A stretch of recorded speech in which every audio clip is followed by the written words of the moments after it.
ಇವತ್ತಿನ ರೆಸಿಪಿ ಮೊಸರನ್ನ. ಬಿಸಿಲು ಸ್ಟಾರ್ಟ್ ಆಗ್ತಾ ಇದೆ. ಬಿಸಿಲಿಂದ ಬಂದಾಗ ಸ್ವಲ್ಪ ಮೊಸರನ್ನ ಸಿಕ್ಕಿದ್ರೆ ಎಷ್ಟು ಆಯ ಅನಿಸುತ್ತಲ್ವ.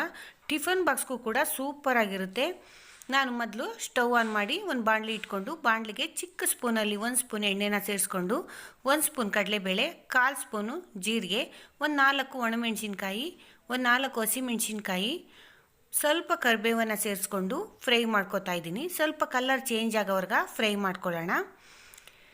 ನಾನು ಮುಂಚೆನೇ 2 ಗ್ಲಾಸ್ ಅಕ್ಕಿಗೆ 5 ಗ್ಲಾಸ್ ನೀರನ್ನು ಸೇರಿಸಿ ಮೆತ್ತಿಗೆ ರೈಸ್ ಮಾಡಿ ಇಟ್ಕೊಂಡಿದ್ದೀನಿ. ಈಗ ರೈಸ್ ಒಳಗಡೆ ಈ ಫ್ರೈ ಮಾಡಿರೋ ಮಸಾಲೆನ ಸೇರಿಸಿ ಒಂದು ಅರ್ಧ ಲೀಟ್ರ್ ಮೊಸರನ್ನು ಇದಕ್ಕೆ ಸೇರಿಸ್ತಾ ಇದ್ದೀನಿ. ನೀರನ್ನು ನೋಡಿ ಸ್ವಲ್ಪ ಸ್ವಲ್ಪನೇ ಹಾಕ್ಕೊಳ್ಳಿ, ಜಾಸ್ತಿ ಹಾಕ್ಕೊಳ್ಳೋಕೆ ಹೋಗಬೇಡಿ. ಜಾಸ್ತಿ ಹಾಕ್ಕೊಂಡ್ರೆ ಟೇಸ್ಟ್ ಇರಲ್ಲ. ಅದಕ್ಕೋಸ್ಕರ ಸ್ವಲ್ಪನೇ ನೋಡಿ ಸೇರಿಸ್ಕೊಳ್ಳಿ. ಇದಕ್ಕೆ ಸ್ವಲ್ಪ ಕೊತ್ತಂಬರಿ, ರುಚಿಗೆ ತಕ್ಕಷ್ಟು ಉಪ್ಪನ್ನು ಸೇರಿಸಿ ಮಿಕ್ಸ್ ಮಾಡ್ಕೊತೀನಿ. ಯಾರಾದರೂ ದಿಢೀರ್ ಅಂತ ಗೆಸ್ಟ್ಗಳು ಬಂದರೆ ಮಕ್ಕಳು ಟಿಫನ್ ಬಾಕ್ಸ್ಗೂ ಕೂಡ ರೆಡಿ ಮಾಡ್ಕೋಬೋದು. ತುಂಬ ಚೆನ್ನಾಗಿರುತ್ತೆ. ಈ ಬಿಸಿಲಿಗೆ ಮೊಸರನ್ನ ಸಿಕ್ಕಿದರೆ ಹಾಯ್ ಅನಿಸುತ್ತೆ. ಈ ರೆಸಿಪಿ ನಿಮ್ಗೆ ಇಷ್ಟ ಆಗಿದರೆ ಲೈಕ್ ಮಾಡಿ.